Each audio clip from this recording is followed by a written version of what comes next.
हाँ 1 2 3 स्टार्ट। नमस्कार शिक्षक बंधू भगिनींनो, आज आम्ही मंत्रालयामध्ये आहोत।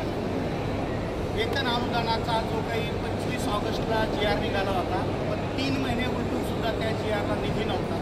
त्याचा पाठपुरावा करण्यासाठी आम्ही आलो होतो आणि नक्कीच बांधवांनो, हा पाठपुरावा करण्यासाठी राज्यातील सर्व शिक्षक आणि पदवीधर आमदारांना आम्ही आव्हान केलं होतं। तर त्यापैकी सन्माननीय लाडके शिक्षक आमदार ज्ञानेश्वर म्हात्रे सर, देशपांडे साहेब, सावंत साहेब आणि मराठवाड्याचे आमदार विक्रम काळे साहेबसुद्धा या पाठपुराव्यासाठी मंत्रालयात आले होते।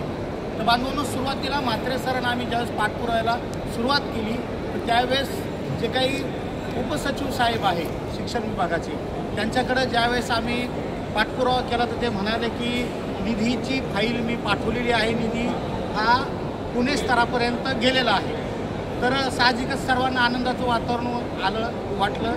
मग आम्ही शिक्षण मंत्री महोदयांकडे भेटायला गेलो की तुम्हीही फोन करा, दिवाळीच्या आत या शिक्षकांच्या खात्यामध्ये पगार मिळाला पाहिजे।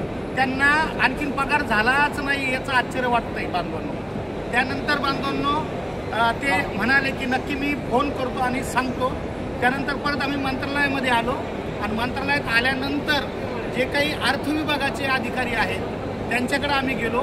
तर अर्थ विभागाचे अधिकारी म्हणाले की असे काही फाईल आलीच नाही म्हणे आमच्याकडं, तर पुण्यापर्यंत कसे जाईल।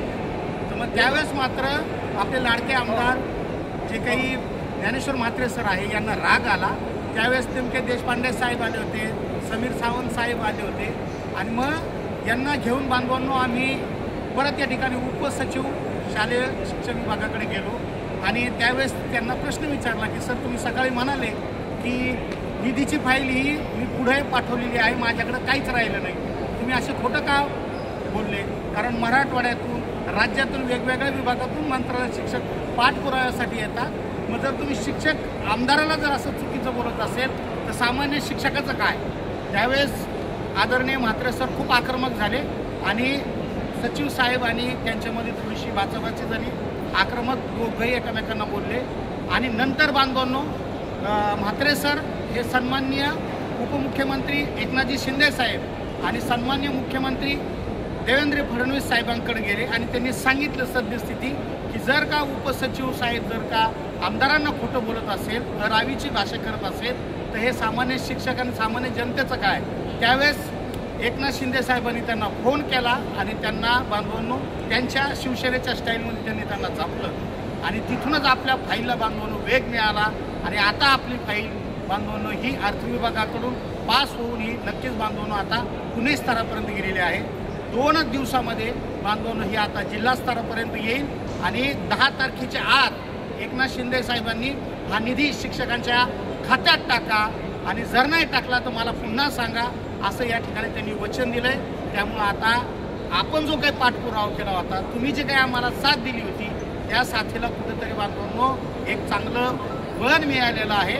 असंच आपण एकमेकाला साथ दिली पाहिजे। यामध्ये नक्कीच आमचे शेरे सर आम्हाला 400 किलोमीटरचा प्रवास ते त्यांच्या स्वतःच्या गाडीमध्ये घेऊन आले। त्याचबरोबर या ठिकाणी आपले भारत जामनिक सरांनी सुद्धा खूप मोठा या ठिकाणी काम चांगलं केलेलं आहे। त्यामुळे मला आवर्जून सांगायचं आहे की असंच आपण या ठिकाणी सर्वच आमदार महोदयांचं सुद्धा खूप खूप अभिनंदन, धन्यवाद।